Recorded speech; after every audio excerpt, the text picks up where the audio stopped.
5 पैसे भी रह गई, हमें 5 पैसे भी स्क्रीन पे दिख रही है। ओके, अब हम सोच रहे हैं 5 पैसे अगर हम 1 लाख और ले लें तो 5,000 की आएगी। शायद मतलब इतना श्योर है कि वापस जाएगा ऊपर। हमने 5 पैसे या 10 पैसे में भी ले लिया उसे। ओके, अब अगले दिन हम देख रहे हैं स्क्रीन पे हमें वो दिख ही नहीं रहा। अब हम ब्रोकर को फोन कर रहे हैं, भाई वो कहाँ गया हमारा? हमने कहा सर वो तो कल एक्सपायर हो गया, खत्म, कुछ नहीं बचा अब उसमें। 5 करोड़, 10 करोड़, 50 करोड़, 100 करोड़, 1000 करोड़, 5000 करोड़, बटन दबाते ही अंदर है मार्केट में और बटन दबाते ही आप बाहर निकाल। 2 चीजों को मैं आज की तारीख में भगवान मानता हूँ, एक गूगल और एक यूट्यूब। ऑप्शंस में सबसे बड़ा धोखा मैंने वहां खाया, बगैर सीखे करने लगा। फिर निफ्टी और बैंक निफ्टी में हाथ अजमाया तो हाथ जल गए। इतना है कि जो मैंने लॉस लिया था वो भी मेरा रिकवर हो गया और मैं आज की तारीख में अपना घर पालन पोषण सब, अपना बच्चे सब मेंटेन कर पा रहा हूँ प्रॉफिट, और कोई सोर्स ऑफ इनकम नहीं। जो लोग ये सोचते हैं कि मैंने सुबह पैसा डाला और शाम को मेरे को पैसा मिल गया, भाई खत्म हो जाएगा ये पैसा, बचा लो इसे। क्या कोई ऐसी स्ट्रैटेजीज भी हो सकती हैं जो 10-10% महीने का दे दे? आज दीपक सर हमारे साथ बैठे हैं और ऑप्शन से, ट्रेडिंग से रिलेटेड, स्टॉक मार्केट से रिलेटेड देखते हैं क्या क्या बातें हमारे बीच होती हैं और क्या क्या मैं इनसे सीख पाता हूँ। तो दीपक सर कैसे हो आप? थैंक यू सागर भाई, पहले तो मुझे इनवाइट करने के लिए बहुत बहुत शुक्रिया। और बहुत अच्छा लगा कि आपने मुझे इस लायक समझा कि मैं आऊं और आपकी ऑडियंस के साथ कुछ अपने विचार, कुछ अपनी नॉलेज, या मैंने जो भी 2-4 साल 5 साल में अर्न किया है इन टर्म्स ऑफ नॉलेज, वो मैं शेयर कर पाऊँ एक ऑडियंस के साथ।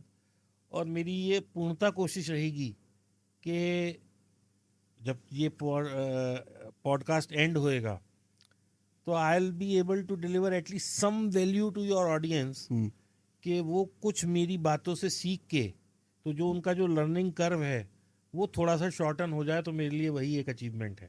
वंडरफुल। तो पहला सवाल मैं आपसे ये पूछना चाहूँगा, अभी जब हमारी पहली मुलाकात हुई थी तो आपने जी बताया था आपके अलग अलग बिजनेसेस थे जी। और अभी पूरी तरीके से आप ऑप्शन ट्रेडिंग पर ध्यान दे रहे हो।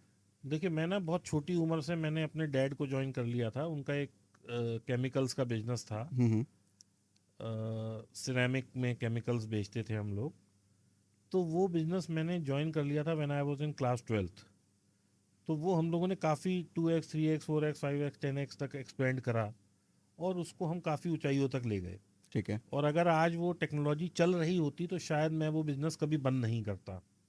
तो उसमें हुआ क्या कि there was a transition phase, कि जैसे कि पहले सीडी, पहले जो था कैसेट टेप थी, आता था, हाँ। कैसेट टेप जो होती थी, फिर सीडी आ गई, फिर डिजिटल आ गया। तो this is called transition of technology. तो ऐसे ही हमारे बिजनेस में प्रोडक्ट ही चेंज हो गया। जो प्रोडक्ट हम बनाते थे वो ऑल ऑफ ए सडन लोगों ने यूज़ करना ही बंद कर दिया। तो जो नया प्रोडक्ट आया उसके लिए जो कैपेक्स की रिक्वायरमेंट थी वो इतनी ह्यूज थी कि मुझे लगा कि मैं शायद इस पे अगर कहीं से लोन वोन लेके या कुछ अपना असेट बेच के कर भी दूं तो मुझे नहीं लग रहा था कि रिटर्न आ जाए। तो इसलिए फिर मैंने उस वक्त डिसाइड किया कि मैं इस बिजनेस को बंद ही करना मेरे लिए समझदारी है। तो ट्रेडिंग में ऐसा क्या दिख गया जो पूरी तरीके से आप ट्रेडिंग में आ गए? देखिए, ट्रेडिंग के बहुत सारे प्रॉस एंड कॉन्स हैं। इसकी अच्छाई ये है कि आपको किसी को माल बेचने नहीं जाना। अभी हम इसको बिजनेस टू बिजनेस कंपेयर करते हैं। आज मान लीजिए मैंने एक छोटा सा बिजनेस शुरू किया, छोटा सा का मतलब एक कोई फैक्ट्री लगाई मैंने। तो फैक्ट्री कोई भी आज की तारीख में, देखिए अगर आप किराए की जगह लेते हैं और अपनी जगह लेते हैं तो आपको 4-5 करोड़ 3 करोड़ रुपया चाहिए। ये बिजनेस 50 लाख से भी बहुत अच्छा हो सकता है ट्रेडिंग का। सेकेंडली, अब मैंने फैक्ट्री लगा ली, मेरी प्रोडक्शन आ गई। अब ऐसा तो है नहीं कि मैंने कोई चीज़ प्रोड्यूस कर दी, मान लीजिए पानी ही बनाना शुरू कर दिया, तो अगर मैं आज इसका भी प्लांट लगाऊंगा तो 10-20-25 लाख 30 लाख का ये आरओ वाटर प्लांट लगेगा। फिर मैं स्टॉकिंग करूंगा, फिर मैं कोई चैनल बनाऊंगा जिससे लोगों तक पहुंचे। तो पूरा एक मतलब बिजनेस का एक वो सिस्टम बनाना पड़ेगा। मतलब पहले बनाना हो गया, फिर लोगों तक फिर पहुंचाना हो लोगों तक गया। बेचना हो गया। अब बेचने के लिए ऐसा तो है नहीं कि मैं गया और उसने कहा ठीक है वाधवा जी आप आ गए तो मैं तुरंत ले लेता हूँ। तो आपको वहाँ मशक्कत करनी है। फिर आपने बेचा तो आपने उधार दिया। अब उधार की रिकवरी एक अपने आप में पूरा जो है ना चैप्टर है। आप बैंकों से पूछो तो बैंक का एक डेट रिकवरी पूरा जो है एक डिपार्टमेंट होता है जिसमें कई हजारों आदमी काम करते हैं। तो ऐसे ही एक छोटे बिजनेस में 2-5 आदमी आप लगाइए डेट रिकवरी के लिए। तो कहने का मतलब ये है, पहले आप अपना प्रोडक्ट बनाइए तो लेबर की चिक चिक, लेबर के अलावा करीब 7-8 डिपार्टमेंटल प्रॉब्लम्स होती हैं, क्योंकि छोटा बिजनेस जो होता है क्योंकि वो हमेशा हैंड टू माउथ ही रहता है। मैं छोटा बिजनेस जब बात कर रहा हूँ तो मैं उन बिजनेसेस की बात कर रहा हूँ जहाँ पे कैपेक्स 5 करोड़ या 5 करोड़ से कम है। ओके। तो वो लोग हमेशा हैंड टू माउथ ही रहते हैं रूल्स को लेके। वो कभी भी जो पोल्यूशन नॉर्म्स हैं वो फॉलो नहीं कर सकते, क्योंकि उसको नॉर्म्स को फॉलो करने के लिए जिन मशीनरीज का यूज़ करना पड़ेगा वो हमेशा ज़्यादा पैसे की आएंगी।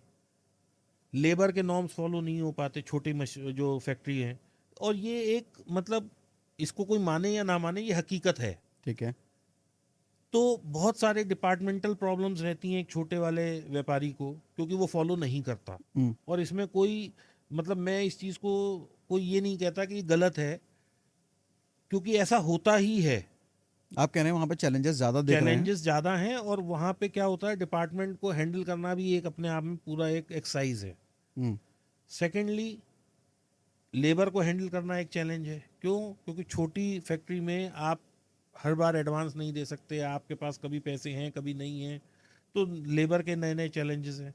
तो ऐसे करके बहुत चैलेंजेस हैं काम को करने के लिए। उससे बेटर है, मेरे को जो बेटर लगा, बटन दबाया पैसा अंदर, बटन लगाया पैसा बाहर। प्रॉफिट हुआ या नहीं ये अभी हम बाद में चर्चा करेंगे, लेकिन ऑपरेशनल पॉइंट ऑफ व्यू से 5 करोड़, 10 करोड़, 50 करोड़, 100 करोड़, 1000 करोड़, 5000 करोड़ बटन दबाते ही अंदर है मार्केट में, और बटन दबाते ही आप बाहर निकाल सकते हैं। तो इसलिए मुझे ट्रेडिंग समझ में आती है।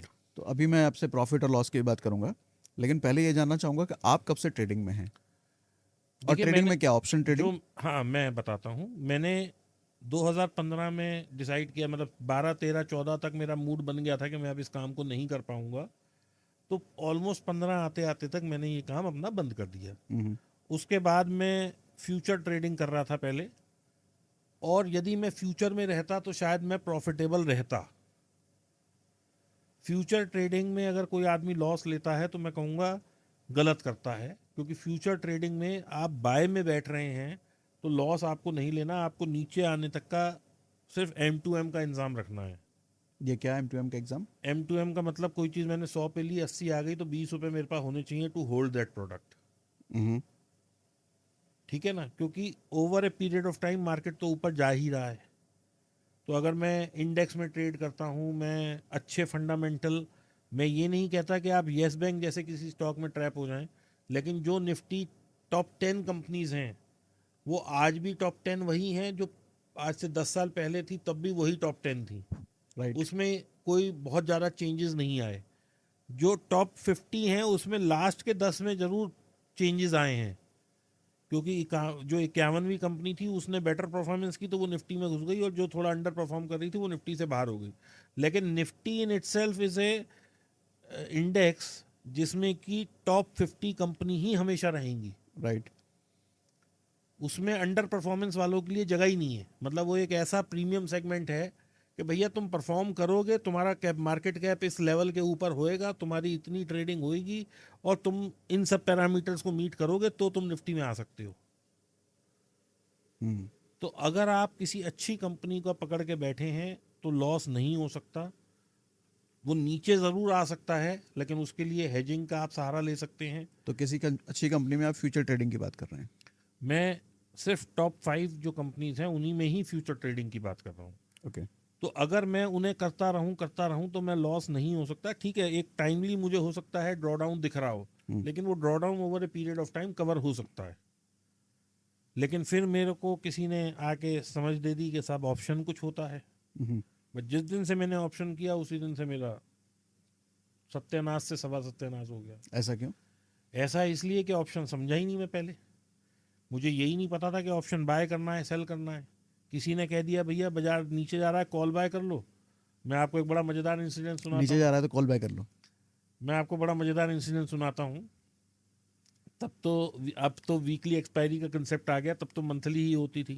स्टॉक में भी मंथली होती थी और उसमें भी मंथली होती थी। तो मैं टाइम तो एग्जैक्ट नहीं बता पाऊंगा, लेकिन मैं आपको एक इंसिडेंस बताता हूँ बहुत अच्छा। RNRL करके एक स्टॉक होता था रिलायंस का। जब दोनों भाइयों में डिवीज़न हुआ था तो अनिल जी के पास एक कंपनी आई थी RNRL।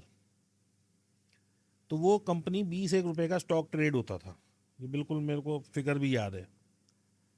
All of a sudden 20 से वो विद इन 5, 6, 10 डेज जाके 100 रुपए पे खड़ा हो गया। कुछ न्यूज़ आई उसमें और वो वहाँ खड़ा हो गया। तो हमें तब नया नया किसी ब्रोकर से या किसी जानने वाले से पता लगा कि कॉल पुट भी कुछ होते हैं। तो उसने हमसे ये कहा कि आप 90 रुपये या 80 रुपये की कॉल ले लो। हमने वो ली तो हमने शायद उसमें कुछ, मुझे एग्जैक्ट ध्यान नहीं, कुछ में हो सकता है 1,00,000-1,15,000 डाला हो, लेकिन 2 दिन में ही हमें 50-60 हज़ार रुपये उसमें बच गए। ओके, हमने कहा भाई ये सब सही बंद चीज करो, है ये। अब तो यही करना है बस।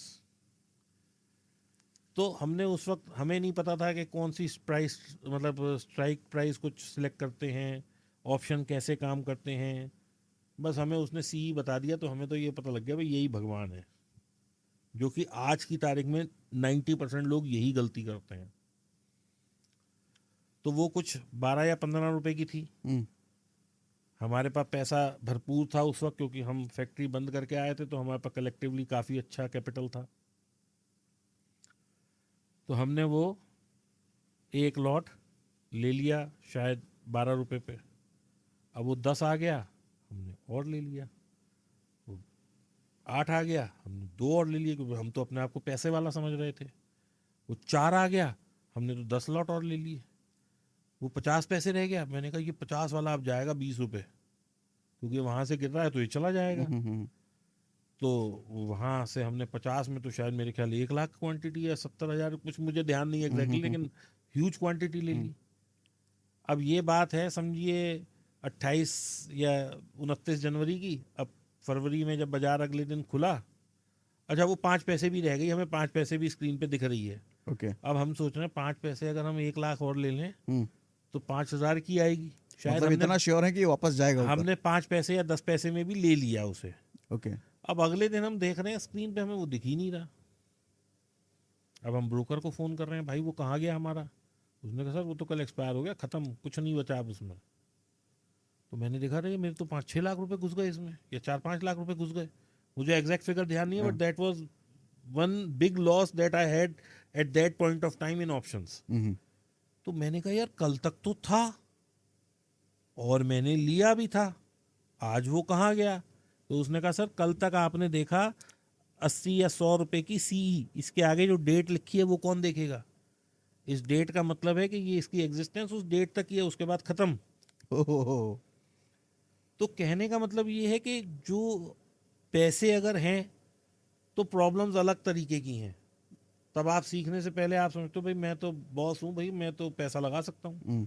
तो हमने ऐसी बहुत गलतियां करी हैं। और आज तो पीपल शुड बी थैंकफुल कि देर आर, यूट्यूब एक ऐसा मतलब नियामत है, मैं तो कहूँगा भगवान की देन है। 2 चीज़ों को मैं आज की तारीख में भगवान मानता हूँ, एक गूगल और एक यूट्यूब। आपको कुछ पूछना है, कुछ समझना है, कोई चीज़ समझ नहीं आ रही, आप यूट्यूब से कर लीजिए, आप गूगल कर लीजिए, आपको एक 80% तो आप समझ ही जाएंगे क्या है। बिल्कुल। अब तो चैट जीपीटी और एआई का ज़माना आ गया, और चीज़ें आगे आने वाले टाइम में इजी होने वाली है लोगों के लिए। तो ऑप्शंस में सबसे बड़ा धोखा मैंने वहाँ खाया कि मुझे ऑप्शंस सीखा मैंने, मतलब बगैर सीखे करने लगा। फिर निफ्टी और बैंक निफ्टी में हाथ अजमाया तो हाथ जल गए। फिर ये समझ आया कि यार ये पैसा तो बहुत खो लिया, अब क्या वजह है कि मैं पैसा नहीं कमा पा रहा। तो उन्हीं दिनों में नया नया सोशल मीडिया पे आना शुरू किया, तो मैं रोज़ देख रहा है ये 2 लाख कमा रहा है, ये 1 लाख कमा रहा है, ये 5,000 कमा रहा है, ये 25,000 कमा रहा है। तो मैं सोचने लगा कि क्या मैं ही एक पूरे हिंदुस्तान में ऐसा बेवकूफ़ हूँ जो हर रोज़ माइनस में हूँ? मतलब आपको एक आत्मग्लानी होनी शुरू हो गई कि भाई क्या हो क्या रहा है, मैं ही क्यों ऐसा लॉस ले रहा हूँ। तो फिर टिप्स वगैरह ली, किसी से पूछा भाई क्या है। कुल मिला के समझ आया टिप्स विप्स हो या कुछ भी हो, भैया एट दी एंड आपको खुद ही सीखना पड़ेगा। क्योंकि टिप्स वाले को भी कुछ पता होता तो वो जो है टिप्स में अपना ना दिमाग लगा के खुद कर वो लेता खुद ट्रेडिंग कर रहा होता। टिप्स का सच तो ये है कि वो लड़का या लड़की जो भी आपको फ़ोन करते हैं, तो उसने मान लो पूरे कलेक्टिवली 1000 लोगों को फ़ोन किया, 500 को बाय दे दी, 500 को सेल दे दी, एक का तो ट्रेड सही आएगा होना ही होना है। तो जो ग्रुप ज़्यादा चल गया उसको उन्होंने एनकैश कर लिया, इन वालों को दोबारा टिप्स देनी शुरू कर दी। तो कुल मिला के टिप्स का हकीकत तो ये है। ओके, 50% प्रोबेबिलिटी तो रहती है टिप्स में तो 50% जीतने की प्रोबेबिलिटी है ही। ओके, और कितना पैसा आपने उस टाइम पे लगभग गवा दिया होगा? बहुत अच्छा पैसा गवा दिया, मैं उसको बोलना नहीं चाहूंगा क्योंकि हम्म, उस पर थोड़ी सी कंट्रोवर्सी होती रहती है। ओके। तो तो अभी आप क्या प्रॉफिट में हैं? मैं प्रॉफिट में हूँ। क्या आप फिगर की बात कर सकते हैं? इतना है कि जो मैंने लॉस लिया था वो भी मेरा रिकवर हो गया, और मैं आज की तारीख में अपना घर पालन पोषण सब, अपना बच्चे बच्चे सब मेंटेन कर पा रहा हूँ प्रॉफिट से। मेरी महीने का? और कोई सोर्स ऑफ इनकम नहीं है। अच्छा, जी। ऑप्शन ट्रेडिंग से ही सर? ऑप्शन ट्रेडिंग भी करता हूँ मैं, थोड़ी बहुत इन्वेस्टिंग भी करता हूँ मैं, हम्म, फ्यूचर भी करता हूँ। देखिए, आपको क्या है, एक कंसेप्ट समझ आना चाहिए। हम्म, अगर आपको कंसेप्ट समझ आ गया कि मुझे करना क्या है, तो then there is no limit of earning money in this market. तो मतलब लोग जो कहते हैं कि ट्रेडिंग सिर्फ पार्ट टाइम हो सकता है। जो लोग कहते हैं ट्रेडिंग पार्ट टाइम हो सकता है, मैं उस पर बिग नो है जी मेरी। Trading is a full time job.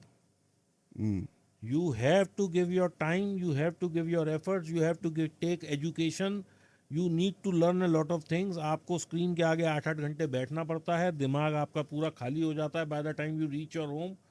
और बहुत ज़्यादा डिफिकल्ट काम है, इतना आसान नहीं है ट्रेडिंग।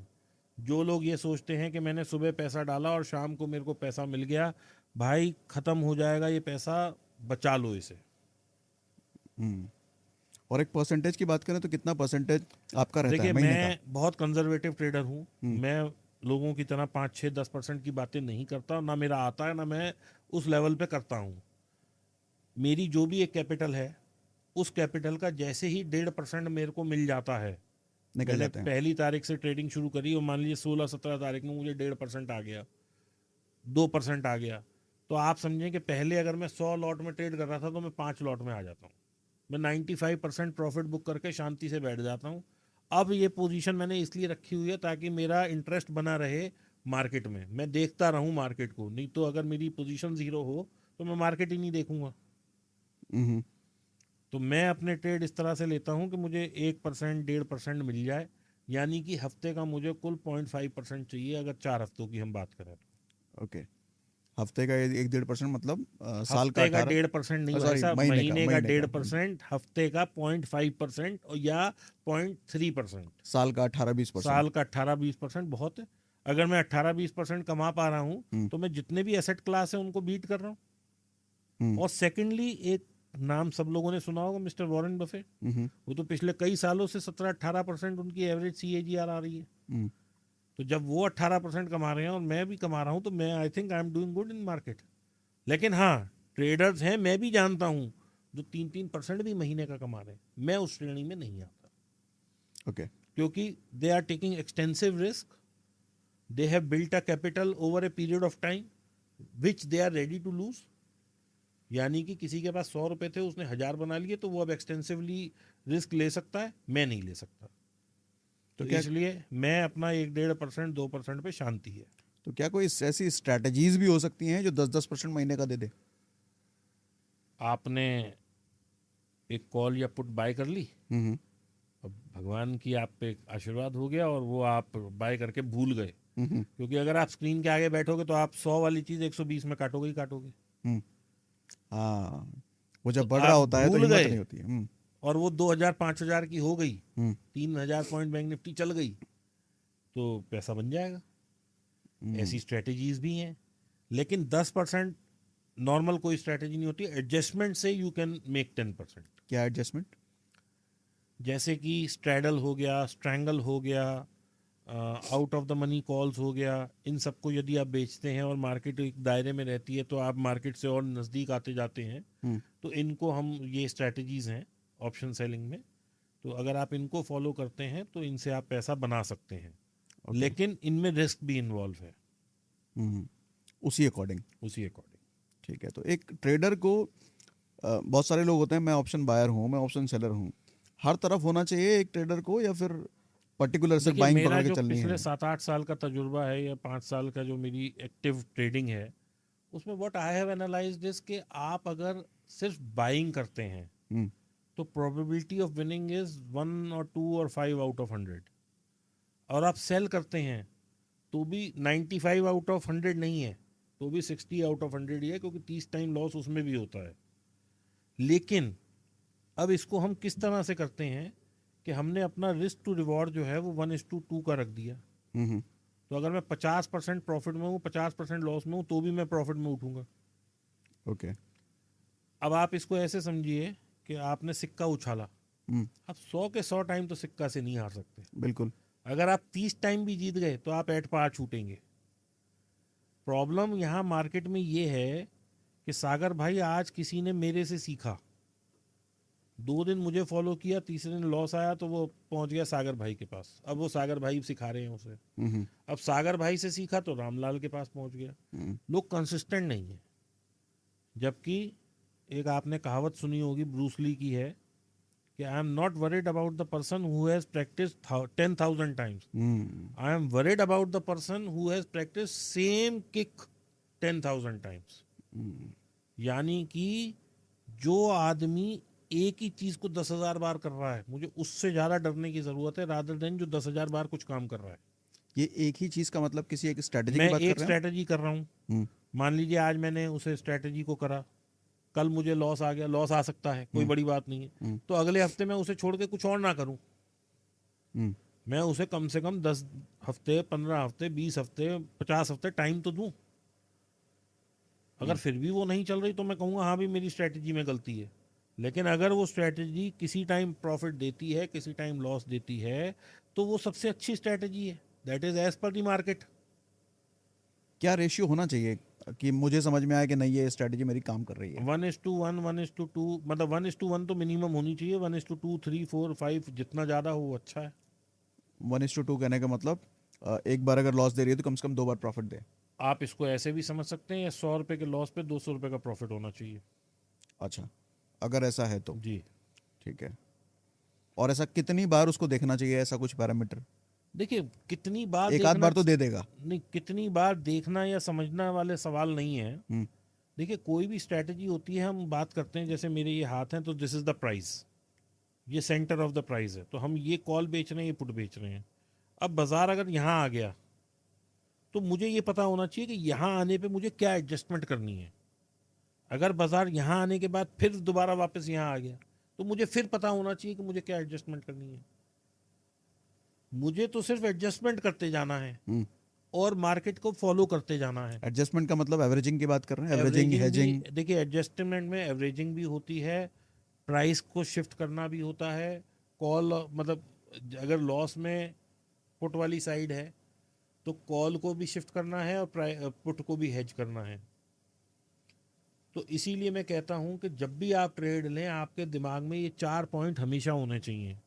पहला कि अगर बाजार में बड़ी 500, 1000, 2000 पॉइंट की मूवमेंट आ गई तो मैं क्या करूंगा, जो कि आ सकती है। ठीक है।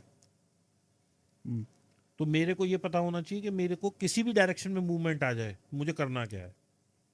This should be the primary thing which I have to understand before taking a trade. दूसरा, मैं इस ट्रेड में कितना पैसा लूज करने को तैयार हूं। अब मैं जो है, मैं क्या करता हूं, मैंने एक ट्रेड लिया, अब वो ऊपर गया तो मैंने नीचे वाले लॉस को प्रोटेक्ट किया, नीचे आया ऊपर वाले को किया। मैं तो अपने लॉसेस को ही कम कर रहा हूँ, प्रॉफिट तो वो झक मार के देके जाएगी। आप, वो एक 3 इडियट्स का डायलॉग है ना कि आप समझदार बनिए, आप एजुकेटिव रहिए, आप वो रहिए, सक्सेस तो आपके पीछे झक मार के आएगी। राइट। तो ऐसे ही ऑप्शंस है कि आप अपने आप को एडजस्ट करते रहिए एज पर दी मार्केट, प्रॉफिट तो एंड में आएगा ही आएगा। ओके। यस। इसको थोड़ा सा और मैग्नीफाई करें, एडजस्ट करते रहिए को क्या क्या कैसे कैसे?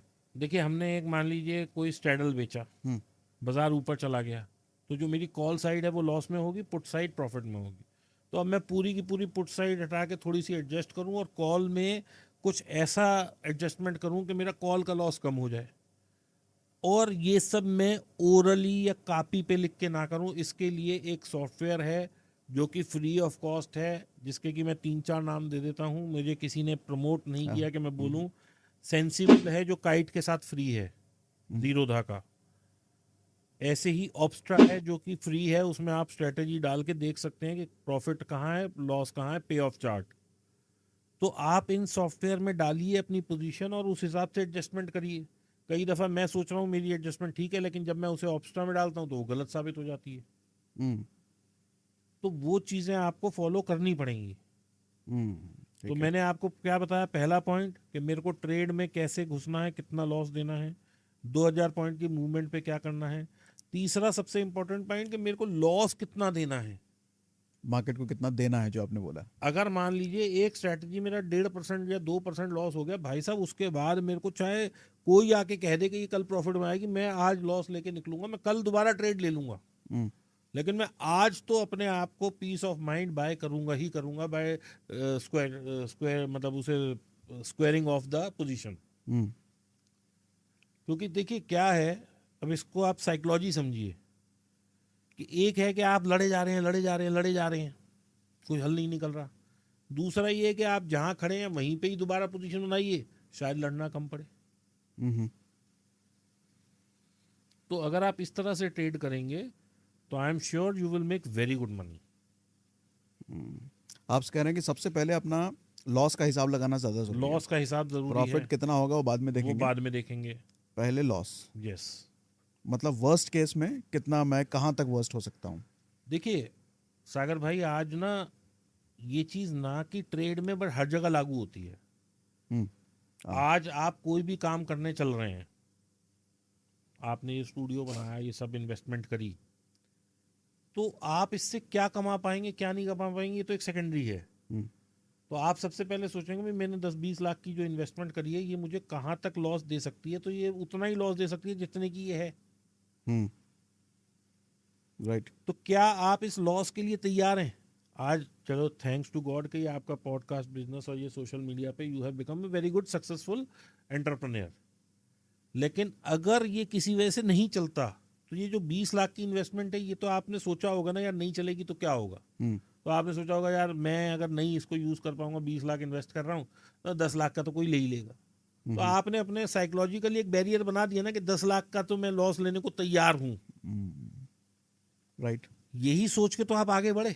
हम्म, आज अगर मैं सोचूं कि मेरे को एक फैक्ट्री लगानी है, तो मैंने सोचा जी फैक्ट्री में 1 करोड़ रुपया लगेगा।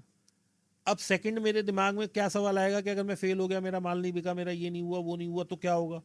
तो मैं फिगर आउट करूंगा कि भाई मैंने मशीन मान लो 60 लाख की ली, तो लोहे में ये 60 की नहीं तो 30 की तो बिक जाएगी, तो मेरा 30 लाख का मैक्सिमम लॉस वहां है। हम्म, दूसरा लॉस मेरा रेंटल्स का या मैन पावर का होगा। तो मैं, हर आदमी बिजनेस करने से पहले एक टेंटेटिव लॉस की फिगर बना के चलता है। कोई भी आदमी जब बिजनेस करता है, आप इवन आईपीओ भी पढ़े तो उसमें रेड हियरिंग प्रोस्पेक्टस में यही लिखा होता है कि भैया कल को आग लग गई तो फैक्ट्री में ये हो जाएगा ये हो जाएगा ये हो जाएगा, और आपका पैसा इस लेवल तक डूब सकता है। रेड हियरिंग प्रोस्पेक्टस भी यही है जो कि आईपीओ भरते वक्त कोई पढ़ता नहीं है। ओके। तो रिस्क को ही मैनेज करना सबसे बड़ी बात है। और इसी लॉस के बारे में एक ट्रेडर सोचता नहीं कभी। कभी सोचता नहीं। उम्मीद है। तो रिस्क मैनेजमेंट अगर आपने सीख लिया, और रिस्क मैनेजमेंट से भी बड़ी चीज है पोजीशन साइजिंग।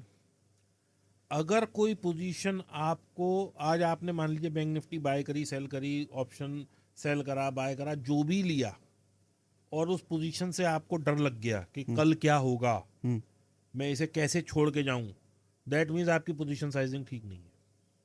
मतलब आपने एक लॉट निफ्टी ले रखा है, हम्म, या बैंक निफ्टी आपने एक लॉट बाय कर रखा है, अभी हम बात कर रहे हैं फ्यूचर बाय कर लिया। ठीक है। अब फ्यूचर कितना गिर सकता है कल के दिन, इसका हिसाब लगा लिया। इसका हिसाब लगाइए, मैं ठीक है। बताता हूं आपको। मैक्सिमम लॉस आपका 6 लाख का हो सकता है कल के दिन। कैसे? 10% से ज़्यादा बैंक निफ्टी गिर नहीं सकता, गिरते के साथ ही सर्किट लग जाएगा, हम्म, ये तो सबको पता है। हम्म, अब हमने एक आज लॉट लिया और कल ही भगवान ना करे कोई आपदा विपदा आ गई देश पे या दुनिया में कहीं, और मार्केट लोअर सर्किट मारने पे आ गई, तो एक लॉट हमें कितना लॉस दे सकता है? 6 लाख का लॉस दे सकता है ठीक है। मैक्सिमम, यानी कि 15 पॉइंट का लॉस, मतलब 15 क्वांटिटी का लॉट है, हम्म, 4000 पॉइंट मैंने मान लिए कि गिर जाएगा, तो 6 लाख का लॉस हो गया। राइट। अब और मेरे पास कैपिटल कितनी है? 10 लाख है। तो 10 लाख पे 6 लाख रुपए फिर भी एक टॉलरेबल लिमिट है, मैं बियर कर सकता हूँ, और जिसके चांसेस बहुत कम है। जिसके चांसेस बहुत रेयर हैं। लेकिन यही अगर मैं 5 लॉट ले लूं कि भाई 2 लाख में मेरा एक लॉट मैंने लिया हुआ है, हम्म, और कल मान लो 4000 पॉइंट गिर गई, तो आपका तो सुपड़ा ही साफ है। सारा खत्म हो जाएगा। तो then you have a reason to fear, hmm, then my friend you have a reason to fear. तो इस फियर को ना आने का मतलब है कि पोजीशन साइजिंग में कहीं प्रॉब्लम है, हम्म, तभी तो ये फियर है। राइट। अगर यही एक लॉट हो 6 लाख का मैक्सिमम लॉस है, उसको मैं हेज वूज ये वो करके कहीं ना कहीं समेट सकता हूँ। लेकिन अगर मैं 5 क्वांटिटी ले लूंगा तो मेरा तो सुपड़ा साफ होना ही है। तो रिस्क मैनेजमेंट से भी ऊपर मैं समझता हूँ पोजीशन साइजिंग एक इम्पॉर्टेंट फैक्टर है, जिसको कि लोग इग्नोर करते हैं। अक्सर क्या होता है, जब बाजार गिर रहा होता है, और आपने अक्सर लोगों से सुना होगा कि मैंने यार कोई चीज़ 100 रुपए की ली, वो 80 रुपए आ गई, और यार मैं निकला, बस जहां मैं निकला वहीं से ही वो ऊपर चल दी। ये बहुत कॉमन स्टेटमेंट है, बहुत सबके साथ कॉमन होता है। स्टेटमेंट है ना। वो क्यों है? क्योंकि जहां आप निकले, हम्म, जहां आपने अपनी पोजीशन काटी, वहीं पे तमाम लोगों ने काटी, वहीं लोगों की पोजीशन कटी, क्योंकि प्राइस ने वहां पे एक ऐसी डिप मारी कि जहां पे अक्सर लोग लॉस ले लेते हैं। लेकिन अगर आपने थोड़ी सी पेशेंस और दिखाई होती तो आज आप प्रॉफिट में होते। तो ये पेशेंस कहाँ से आएगी? ये ट्रेडिंग से नहीं आएगी, ये पोजीशन साइजिंग से आएगी। ओके, ठीक है। अच्छा, इस पोजीशन साइड में ऑपरेटर का भी गेम हो सकता है? ये ऑपरेटर का गेम थोड़ा सा खुल के देखिए, बताइए। ऑपरेटर फिर मैं ऐसा है कि ऑपरेटर हम किसे बोलते हैं? जिस आदमी के पास अथार पैसा है, हम्म, वो आप भी हो सकते हैं, वो मैं भी हो सकता हूँ, वो कोई XYZ कोई भी हो सकता है, जो मार्केट को ऑपरेट करने की क्षमता रखता है, ये ऑपरेट से मतलब हिलाने की क्षमता रखता है, वो ऑपरेटर है। वो कोई भी हो सकता है, वो कोई कोई भी ब्रोकर हो सकता सकता है। वो आप भी हो सकते हैं, वो मैं भी हो सकता हूँ। आज मान लीजिए मैं 1 करोड़ से ट्रेड कर रहा हूँ, मेरे पास कल 5,000 करोड़ हो जाए, 20,000 करोड़ हो जाए, और मैंने जहां बटन दबाया वहीं से सेलिंग चालू हो जाए, मैं ऑपरेटर हो गया। हम्म, सो FII DII, ये ऑपरेटर एक्चुअली गलत वर्ड है।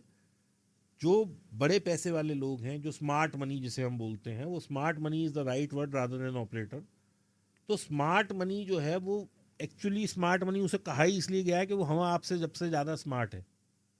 जहां हमारी सोच खत्म होती है वहां तो वो शुरू करते हैं सोचना। हम्म, जहां हमें लगता है कि now this is the right time to short, वो तो वहां बाइंग कर रहे होते हैं। तभी तो लोगों के लॉसेस कट रहे हैं। राइट। तभी तो सेबी बार बार ये कह रहा है कि मिड कैप स्मॉल कैप में एक बबल बन गया है, थोड़ा अलर्ट रहें। बहुत सारे म्यूचुअल फंड्स को ये हिदायत दे दी गई है कि भैया अब आप नई इन्वेस्टमेंट फंड्स मतलब लमसम इन्वेस्टमेंट नहीं करेंगे, और सिप फॉर्मेट में करिए, और ये बबल है, कभी भी बस्ट हो सकता है। ये तो सेबी के चेयरमैन जी का वो है। तो ये क्यों है? क्योंकि लोगों की position sizing, risk management proper नहीं हो रही। एक नए आदमी को ऑपरेटर के लिए क्या क्या समझना चाहिए, कि मतलब कैसे समझ होनी चाहिए कि ये नॉर्मल फ्लो नहीं है, ये मैनिपुलेटेड फ्लो है? देखिए, अब फिर वही वाली बात कि मैनिपुलेशन क्या है। हम्म, अब अगर कोई स्टॉक अपने मेरिट्स के ऊपर, मैं तो ये मानता हूँ मेरिट्स के ऊपर, हम्म, ऐसा क्यों है कि यस बैंक 12 से 15, 20, 35 पे ही अटक रहा है, या 20 पे ही अटक रहा है। यस बैंक तो 25 वाला स्टॉक 500 नहीं हो रहा, वोडाफोन तो नहीं हो रहा, सुजलॉन तो नहीं हो रहा। ये स्टॉक क्यों नहीं बढ़ रहे? हम्म, और ऐसे स्टॉक भी हैं जो आज से कुछ टाइम पहले 100 रुपए के थे, वो 800 पहुंच गए। हम्म, तो क्या क्या चीजें देखने वाली होती हैं एक स्टॉक में। आप सबसे पहले उसका प्राइस अर्निंग रेशियो देखें, PE जिसे बोलते हैं। फिर ROC देखें, रिटर्न ऑन कैपिटल क्या है। मंथ ऑन मंथ बेसिस पे देखिए क्या वो प्रॉफिट में आ रहा है, और प्रॉफिट मंथ ऑन मंथ बढ़ रहा है या नहीं। सेल उसकी पिछले क्वार्टर में मान लीजिए किसी की सेल 400 करोड़ थी, अब वो 500 हो गई, तो यानी कि 25% का राइज है। अब 500 से वो अगले क्वार्टर में 700 हो गई, तो यानी कि कंसिस्टेंटली राइज है, यानी कि जिसका माल बाजार में बिक रहा है। अब राइट, जिसका माल बिक रहा है, अगर उसका भी शेयर ना बढ़े तो फिर किसका बढ़े? राइट। लेकिन ट्रेडिंग में क्या रेलेवेंस है इनका? ये तो ठीक है, स्टॉक सिलेक्शन में वो समझ में आता है, लेकिन ट्रेडिंग में, और वो भी अगर इंडेक्स की बात करें, हाँ, इंडेक्स में क्या क्या हो सकता इंडेक्स है? में देखिए फिर वही वाली बात है कि मान लीजिए मैंने कोई एक कॉल शॉर्ट कर रखी है या लॉन्ग कर रखा है, तो वो मार्केट क्या है, जो हम OI डाटा देखते हैं वो शॉर्ट का डेटा होता है, लॉन्ग का नहीं होता। यानी कि जो मैसिव लोग हैं वो शॉर्ट कहाँ पर है। अब अगर मुझे उन लोग, और शॉर्ट में मान लीजिए जैसे आपने कोई पोजीशन शॉर्ट कर रखी है, तो आपने अगर सेल कर रखी है तो उसे किसी ने तो बाय किया है ना। राइट। अच्छा सर, ये समझाना चाह रहे हैं कि हम जो ऑप्शन चेन एनालिसिस देखते हैं उसमें दोनों साइड शॉर्ट का डेटा होता है, दोनों साइड शॉर्ट का डेटा होता है, मतलब सेलिंग का डेटा होता है। सेलिंग का डेटा होता है। तो अगर मान लीजिए उसमें जब आप ओआई का बार देखते हैं, जैसे सेंसिबल में देखते हैं या एनएससी की साइट पे देखते हैं, तो आप देखते हैं सबसे ज़्यादा एटीएम की जो वो है वो शॉर्ट है। हम्म, उसके बाद सेकंड देखिए कौन सी शॉर्ट है। मान लीजिए 300 पॉइंट ऊपर की कॉल शॉर्ट है, तो अगर वो शॉर्ट मैंने करी है, आपने करी है, सबने करी है, तो किसी ने तो वो बाय करी है, तब तो हमने शॉर्ट करी है। राइट हर प्राइस पे बायर भी है, सेलर भी है, तभी तो मेरा ट्रेड हो पा रहा है। राइट। तो जिसने बाय करी है वो इतना पावरफुल इंसान भी हो सकता है कि उसे ये पता है कि मैं अगर अभी बैंक निफ्टी फ्यूचर में बाइंग शुरू कर दूं तो मेरी कॉल ये जो अभी तक लॉस में थी पूरे हफ्ते, ये लास्ट के 2 घंटे में बाय में आ सकती ही प्रॉफिट में आ सकती है। तो वो क्यों नहीं बढ़ाएगा? अब आप उसे ऑपरेटर का नाम देते, मैं तो कहता हूँ स्मार्ट बनी है, वो एफआईआई है, डीआईआई है, उन्होंने वहां पे आपको एक पोजीशन दी, आपने वो पोजीशन शॉर्ट करी, अब वो उसे वहां ले गए मार्केट को खींच के अपने प्रॉफिट के लिए। तो क्या आप अपने आप को प्रोटेक्ट करने नहीं आएंगे कल को, अगर आप बड़े पैसा लेके बैठे हाँ हैं? हाँ बिल्कुल सही। तो इसमें ऑपरेटर कहना तो गलत है ना, दिस इज स्मार्ट मनी। हम्म, तो मैं, देखिए फिर वही वाली बात है, सोच का फर्क है, आप किस नजरिए से देखते हैं और मैं किस नजरिए से देखता हूं। बाजार में भी बाजार आज 500 पॉइंट बढ़ा हुआ है, वहां पे बायर भी है, सेलर भी है। आपको लग रहा है अब ये 500 से 600 नहीं बढ़ सकता, किसी को लग रहा है जिसने बिल्कुल टॉप पे बाय किया उसे तो लग रहा था वो और ऊपर जाएगा, तभी तो वो प्राइस बना। हम्म, अगर वो उसे लगता है कि ऊपर नहीं जाएगा तो प्राइस बनता ही नहीं वो। राइट। तो नजरिया हर वक्त बाय का भी है, सेल का भी है। कभी बायर्स जीत जाते हैं, कभी सेलर जीत जाते हैं, लेकिन over a period of time जब आप देखते हैं, क्योंकि ये कंपनीज की ग्रोथ हो रही है और इंडेक्स इज व्हाट, अगेन एक कॉम्बिनेशन ऑफ वो है, कंपोजिशन ऑफ बेस्ट 50 कंपनीज है, या बैंक निफ्टी की बात करें तो टॉप 10 12 बैंक जो हैं उसमें वही है। तो उन कंपनीज में जब आप ट्रैक्शन आएगा, ग्रोथ बढ़ेगी, प्रॉफिट बढ़ेगा, तो प्राइजेस बढ़ेंगे। जब प्राइजेस बढ़ेगा तो उनकी सबकी पीई भी बढ़ेगी, जब पीई बढ़ेगी तो उससे इंडेक्स भी बढ़ेगा, तो इंडेक्स ऐसे मूव हो रहा है। तो ऑप्शन चूंकि जीरो सम गेम है, जी, तो इसमें वो जो बड़े प्लेयर हैं उनकी जेब से पैसा निकाल के कैसे ले जा सकता है एक छोटा प्लेयर? वो तो निकालने नहीं देंगे कभी। तो देखिए, छोटा प्लेयर फिर कैसे हाँ, कमाए? मैं छोटा प्लेयर कैसे निकाल सकता है कि आप 100 ट्रेड लेंगे हम्म, तो कोई 10 20 50 ट्रेड तो ऐसे होंगे जो उनके और आपके अलाइंग होंगे। हर बार तो आप गलत नहीं हो सकते, मतलब उनके जैसी सोच वाले ट्रेड उनके होंगे। जैसी सोच वाले ट्रेड हम्म, वो हो सकता है बाई चांस हो जाए। हम्म, सेकेंडली, मैं एक हर किसी को एक एनकरेज करता हूं कि सिस्टमेटिक ट्रेडिंग करिए। अभी सिस्टमेटिक ट्रेडिंग क्या होती है वो मैं आप थोड़ा सा बताता हूं। एक छोटा सा सिस्टम बनाते हैं अभी यहीं, कि हमने सुबह अपना सिस्टम खोला, मार्केट आज ग्रीन है, यानी कि निफ्टी प्लस में है, ठीक है। राइट।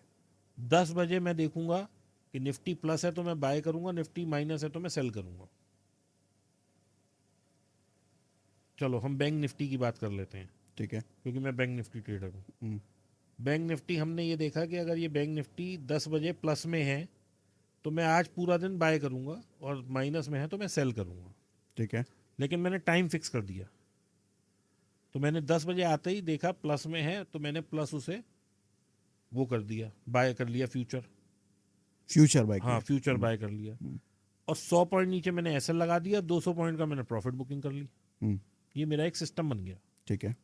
यानी कि मैं रोज सुबह आऊँगा, 10 बजे घड़ी देखूंगा, 10 बजे अगर बाजार प्लस में होगा तो मैं बाय करूंगा, बाजार माइनस में होगा तो मैं सेल करूंगा। बहुत बड़ा कोई टेक्निकल सिस्टम नहीं है, hmm, right. Hmm, 200 point profit खाऊंगा, 100 पॉइंट एसएल दूंगा। Hmm, now this is a system. मैं 100 दिन, 200 दिन, 500 दिन करके देखो, इससे प्रॉफिट में आप नहीं हो तो मुझे बताना। अच्छा। आप, ऐसा हो ही नहीं सकता कि लॉस में हो। क्यों? क्योंकि अगर आप 33% ऑफ द टाइम भी प्रॉफिट में आए तो भी आप लॉस में नहीं होगे, हम्म, क्योंकि आपने 100 पॉइंट का एसएल दिया, 200 पॉइंट का प्रॉफिट लिया। सही बात है। 33% टाइम भी अगर प्रॉफिट में हो तो आप लॉस में नहीं हो। लॉस में सही नहीं बात है। होगे। तो आप सिस्टम बनाइए, सिस्टमैटिक ट्रेडिंग करिए, सिस्टमैटिक ट्रेडिंग वो है जो हम किसी बच्चे को बता दें कि बेटा तुझे ये फॉलो करना है और वो कर ले, वो सिस्टम है। हम्म। तो लोग जो अलग अलग स्ट्रेटजी अलग अलग सिस्टम पे ट्राई करते रहते लोगों हैं, के पास स्ट्रेटेजी नहीं है कोई, कहीं किसी की सुन ली। किसी की सुन ली, किसी की देख ली, किसी की समझ ली। यूट्यूब पे मैं खुद कहता हूँ बहुत अच्छी अच्छी स्ट्रेटेजीज भी हैं और बिल्कुल बकवास स्ट्रेटेजीज भी हैं। हम्म। लेकिन क्या मैंने यूट्यूब को देख के एक बैक टेस्ट करने की कोशिश करी पिछले 60 दिन का चार्ट लगा के कि ये मेरे चार्ट पे कैसे चल रही है? जो भी स्ट्रेटजी देखें उसको 60 दिन के लिए बैक टेस्ट करें। कम से कम। हम्म। सागर भाई हो क्या रहा है, आज एक डॉक्टर बनता है तो उसे 10 साल चाहिए कम से कम पढ़ाई करने के लिए। पहले वो 4 से 5 साल एमबीबीएस करेगा, फिर वो इंटर्नशिप करेगा 1 आध साल, फिर वो एमडी करेगा 2 साल की, फिर वो कहीं जूनियर डॉक्टर लगेगा या रेजिडेंट लगेगा, और उसके बाद 10 साल मेहनत करने के बाद वो कहीं अपना एक छोटा मोटा क्लिनिक खोल पाएगा। उस क्लिनिक में भी ज़रूरी नहीं है पहले दिन खुलते ही वो 2,000 की फीस रखे और उसके पास पेशेंट आ जाए। मैं यहाँ पेशेंट वर्ड नहीं, कस्टमर आ जाए कहूँगा, क्योंकि वो दुकान खोल के बैठा है, अभी वो प्रॉपर डॉक्टर नहीं बना, उसकी मार्केट में रिकॉग्निशन नहीं हुई, तो तब तक तो वो दुकान ही है। Once he become very good doctor, he becomes a practitioner, और फिर वहाँ पेशेंट आएंगे, तब वो दुकान नहीं, वो क्लिनिक कहलाएगी। अगर आप उसे बिजनेस सेंस को समझे तो वो दुकान है और ये डॉक्टर है। राइट। तो जब आप किसी भी काम पे मेहनत करेंगे तो रिजल्ट तो अच्छा आएगा ही आएगा, ये तो एक फैक्ट है। कई ऐसे भी स्टॉक हैं जो पिछले 20 साल से पड़े हुए हैं, 10 साल, 5 साल, 8 साल, और 8 साल के बाद वो भागे हैं। आप गोल्ड का एग्जांपल ले लीजिए। इंडिया में तो गोल्ड इसलिए बढ़ रहा है क्योंकि हमारा रुपया जो है वो पहले 40 रुपये था, फिर 50 हुआ, फिर 52 हुआ, 56 हुआ, आज 83 रुपये पे आ गया। तो उधर, लेकिन अगर आप इंटरनेशनल चार्ट देखेंगे गोल्ड का, तो वो $1,900 से गिर के $1,200 आ गया था, और $1,200 से 5-6 साल बाद अब वो दोबारा $2,000 पे आ रहा है, और अभी तो डेली ही बढ़ रहा है। और अभी डेली बढ़ रहा है। इंडिया में 70,000 रुपये गोल्ड हो गया। तो कुल मिला के बात यह है कि कोई भी चार्ट हो, अगर फंडामेंटल मजबूत है तो वो बढ़ेगा। लेकिन क्या हम उसको ट्रेड करके अपना रोजमर्रा का पैसा निकाल सकते हैं? नहीं।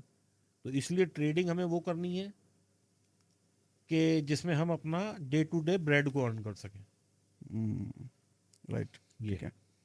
तो अभी आपसे अगर मैं फिगर पूछूं, कितने रुपए के से आप ट्रेड करते हैं कैपिटल?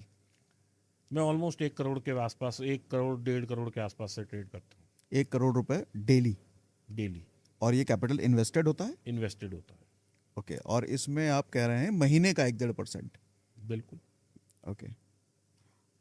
कम कैपिटल वालों के लिए जगह है मार्केट में, 10,000 20,000 वालों के लिए? 10,000 20,000 वालों के लिए आई एम सॉरी, मैं सबसे ये कहता हूँ कि भाई प्लीज़ इस पैसे को बचा लो। 10-20 हज़ार से आप, हो सकता है 10-20 हज़ार को 50,000 ले जाओ, लेकिन वो 50,000 को ज़ीरो कर दोगे आप। ऐसा क्यों? क्योंकि देखिए 10-20 हज़ार में आप क्या कर सकते हैं, दो ही पॉसिबिलिटी हैं। दो ही पॉसिबिलिटी हैं कि या तो आप 4-5 शेयर रिलायंस के खरीद लें, या उस तरह की किसी कंपनी के शेयर खरीद लें। अब रिलायंस को 10,000 के आपने आज शेयर खरीद लिए, यहाँ से डबल होने में मान लीजिए 5 साल लगे, तो आपने 10,000 के ऊपर 10,000 कमा लिए, तो क्या उससे आप कर लोगे? कुछ नहीं हुआ। कुछ नहीं हुआ। 10,000 में आप सेलिंग कर नहीं सकते, आप बाइंग ही करोगे। हाँ। अब अगर आपने बाइंग करी 10,000 में, और वो 200 पॉइंट भी बाजार आपके लेने से 100 पॉइंट का भी आपने एसएल रख दिया किसी ऑप्शन में, तो बाइंग में 100 पॉइंट का एसएल मतलब 1,500 रुपये आपके चले गए पहले दिन ही। यानी कि you have lost 15% of your capital 10,000 में। ठीक है जी। राइट। अब 85 रुपये से आपको 100 रुपये बनाने हैं,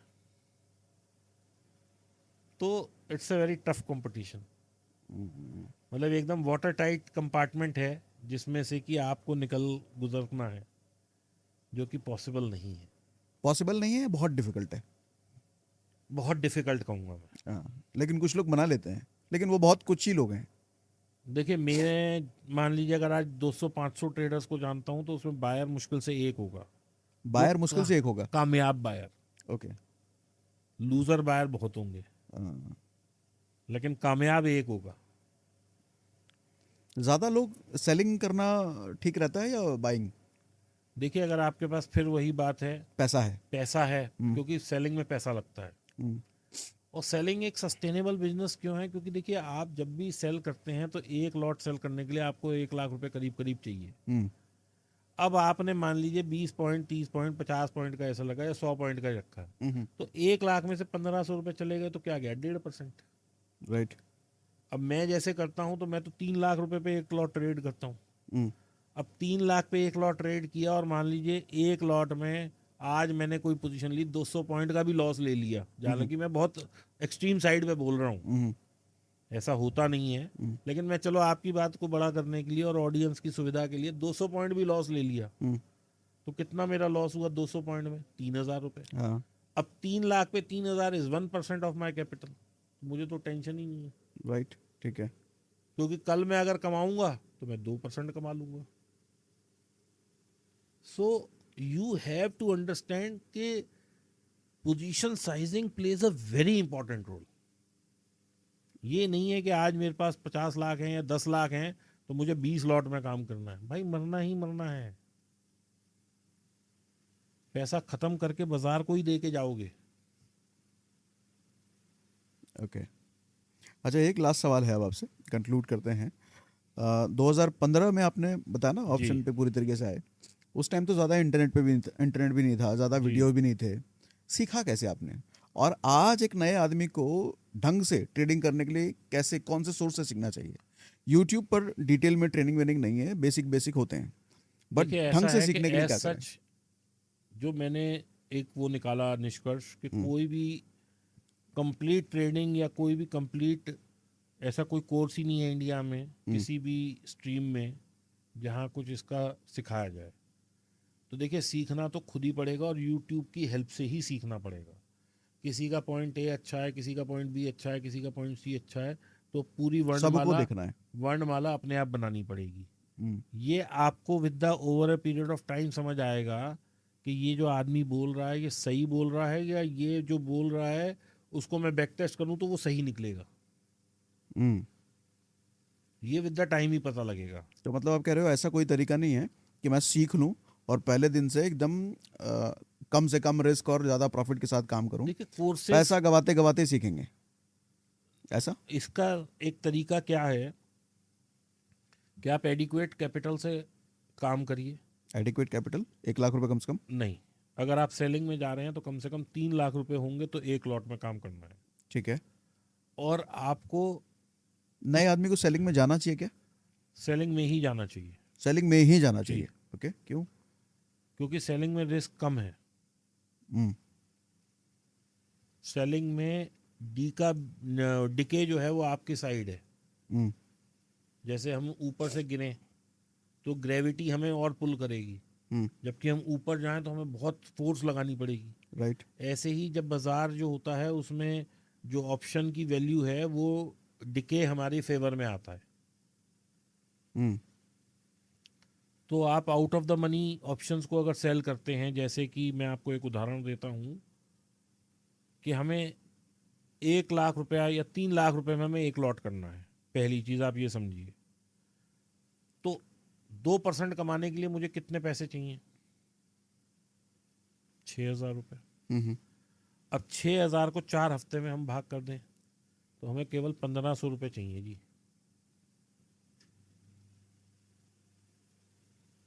ठीक है। अब हम क्या करें, जो हमने मतलब जो कॉल है या पुट है वो 20-30 रुपए वाली जो होती है उसको बेच लें, उसमें 5 रुपए का डिके आ जाए तो फिर 20 वाली बेच लें, फिर 5 का डिके आ जाए, ऐसे करते करते हम नज़दीक आते रहें। मतलब वो डिके से कमाते रहें। डिके ऑब्वियसली आप, हमारा तो जो सेलर होता है वो तो डिके से ही कमाता है ना। हम्म, ठीक है। सेलर तो खाता ही डिके है, डिके ही उसका फ्रेंड है। और थीटा आप इज कह माय रहे हैं नए फ्रेंड। में आउट ऑफ द मनी पर ही जाएं? नए में तो आउट ऑफ द मनी पे ही जाए। और ठीक है। आउट ऑफ द मनी में भी ऐसा है कि अगर 100 वाली बेचें हम्म, तो भाई साहब 40 वाली तो खरीदनी है, मेरे को इससे ज़्यादा रिस्क नहीं लेना। प्लस हेज भी करो मतलब? हैज के बगैर तो काम ही नहीं करता मैं खुद आज इतना एक्सपीरियंस ट्रेडर होने के बाद 8 साल का एक्सपीरियंस है, मुझसे कई लोग सीख के चले गए जो अच्छे पैसे कमा रहे हैं। उसके बावजूद भी अगर मेरे से कोई भी आदमी कह दे कि भाई कल ये होने वाला है, मैं हेज पोजीशन ही बनाऊंगा। मैं कम कमा लूंगा, किसी ने 5 लाख कमाए, मैं 1 लाख में खुश हूं, लेकिन मेरे को देना नहीं है बाजार को। जिस दिन आदमी इस चीज पे एडमेंट हो जाएगा कि मुझे देना नहीं है, उस दिन बाजार से आने लगेगा पैसा। वंडरफुल। मैं तो आज रिजल्ट का, जैसे अर्निंग सीजन आता है, मुझे पता है भाई बैंकों के रिजल्ट अच्छे हैं, अगर आप बैंक निफ्टी प्लस भी कर रहे हो तो मैं तो उसके साथ हेज लूंगा ही लूंगा। कॉल में पोजीशन बनाऊंगा, कॉल में भी मंथली पोजीशन बनाऊंगा, मंथली के भी ऊपर की कुछ बेचूंगा। मतलब अगर मेरा लॉस, सबसे पहले मैं ये देखूंगा मेरा लॉस मिनिमाइज कैसे हो रहा है। प्रॉफिट आएगा नहीं आएगा मैं वो सोचना ही नहीं है। मेरी इन्वेस्टमेंट के ऊपर लॉस कैसे मैं कम से कम करूंगा, सबसे पहले मैं ये ट्रेल बनाता हूँ। उसकी क्रोनोलॉजी को समझता हूँ मैं, कि आप क्रोनोलॉजी तो समझिए कि भाई मेरा अगर ये, क्योंकि देखिए मैं गलत भी तो हो सकता हूँ। तो अगर मैंने कोई चीज़ इस इंटेंशन से लिए कि ये बढ़ेगी, तो मैं उसको, ये क्यों नहीं होगा कि ये गिर भी सकती है। ठीक है। तो मैं फ्यूचर को इस तरह से लेता हूँ कि मेरा नुकसान मिनिमम होता है, और फिर मेरी ये कोशिश है कि भाई ये नुकसान हो गया तो मैं इसे कैसे कम कर करके मिनिमल लॉस पे आ जाऊँ। तो इन कंक्लूजन अगर मैं बात करूं तो नए लोगों के लिए आपके हिसाब से ऑप्शन सेलिंग ही करनी चाहिए, सेलिंग ही करनी, प्लस हेजिंग देखिए करनी चाहिए। 3 लाख से कम जिसके पास कैपिटल है हम्म उसको म्यूचुअल फंड हम्म करने चाहिए। म्यूचुअल फंड किस तरह करने चाहिए वो भी मैं एक बहुत अच्छा तरीका बता के जाता हूँ आपको। हम्म, मतलब आप एवरेज लोगों से ज़्यादा पैसा बना पाएंगे। ओके।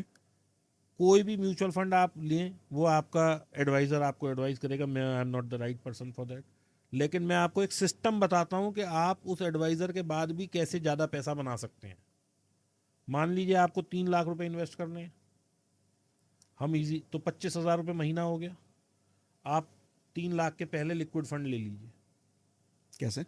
लिक्विड फंड, अच्छा, mutual fund, liquid fund, okay. Liquid fund जो होता है ठीक है। जिसमें 5-6% की रिटर्न होती है। ठीक है। एफडी ले लीजिए, आप छोड़िए लिक्विड फंड भी नहीं समझिए, एफडी ले लीजिए। 6% तो मेरा ब्याज पक्का हो गया। हम्म तो मेरे को एफडी ऐसे करानी है कि पहले 30 दिन बाद की 25,000, हम्म 60 दिन बाद की 25,000, 90 दिन बाद की 25,000, तो मैं ऐसे 12 एफडी कराऊंगा। ठीक है। जैसे ही वो मेरे अकाउंट में आएगी उससे मैं म्यूचुअल फंड खरीद लूंगा, सिप ले लूंगा मतलब। हम्म अब सिप कौन सी लेनी है, सिप में भी 3 तरह के फंड होते हैं या 5 तरह के मोस्टली फंड होते हैं। एक टैक्स सेवर, एक large cap, mid cap, small cap, hybrid और डेट, हम्म यही फंड होते हैं। हाँ। अब इसमें कौन से लेने हैं वो आपका फाइनेंशियल एडवाइजर बताएगा, या आप जैसे भी सलाह करें अपनी आपस में।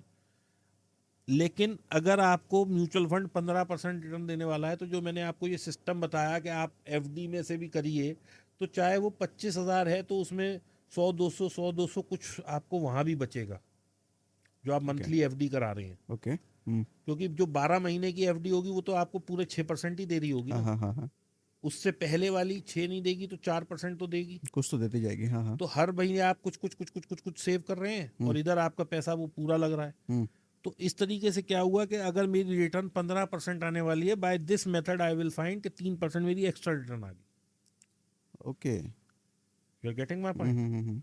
तो हर चीज को ऑप्टिमाइज कैसे करना है वो पहले समझना जरूरी है। और यही चीज़ हम अगर म्यूचुअल फंड में कर रहे हैं तो एवरेजिंग का फायदा मिलेगा वहाँ पर। एवरेज म्यूचुअल फंड सिर्फ तो मतलब ही एवरेज है ना। ठीक है। और अगर आपको 25,000 लगाने हैं तो भी आप उसे डिफरेंट असेट क्लास में लगाइए, मतलब डिफरेंट सेगमेंट्स में लगाइए। कुछ पैसा लार्ज कैप, कुछ मिड कैप, कुछ स्मॉल कैप, क्योंकि स्मॉल कैप रिटर्न बहुत अच्छा देगा लेकिन ज़्यादा रिस्की होता है। मिड कैप एक सस्टेनेबल टाइप का चलता है। लार्ज कैप सेफ बहुत होता है लेकिन रिटर्न बहुत कम है। थोड़ा सा डाइवर्सिफाइड लगा सकते हैं, बैंकिंग में लगा दिए, थीमेटिक फंड्स भी होते हैं। तो कुल मिला के क्या है, मैं म्यूचुअल फंड एडवाइज़र नहीं हूँ वैसे, लेकिन क्योंकि मैं अपने लिए करता रहता हूँ तो मुझे पता है कि किस तरह से इन्वेस्ट करते हैं म्यूचुअल फंड में। लेकिन आप अपने सलाहकार से पूछें और इस तरह से डाइवर्सिफाई, जितना ज़्यादा डाइवर्सिफाई और ऑप्टिमाइज करेंगे आप अपने पैसे को, उतना ज़्यादा वो पैसा कमा के देगा। ओके जी ठीक है, मज़ा आया आपसे बात करके दीपक सर। और आप लोगों का कोई सवाल हो दीपक सर के लिए तो कमेंट बॉक्स में ज़रूर बताइए, और उसी के बेस पे हम दीपक सर को अगली बार फिर से इनवाइट करेंगे जितने ज़्यादा लोगों का कमेंट आता है, और फिर वो सवाल हम दीपक सर के सामने रखेंगे। So thanks for coming Deepak sir. Thank you Sagar भाई, एंड आई होप के शायद मैं किसी के कुछ 1-8% लोगों के भी कुछ काम आ सका, या मेरी ये जो हमने चर्चा करी है ये किसी के काम आ सके, तो मैं समझूंगा ये पॉडकास्ट का आज मतलब सफल हो गया है, और मतलब we have achieve the target. नहीं, ज़रूर आएगा, आपने ऐसी ऐसी बातें बताई है, ज़रूर आएगा। चलो, thank you. Thank you very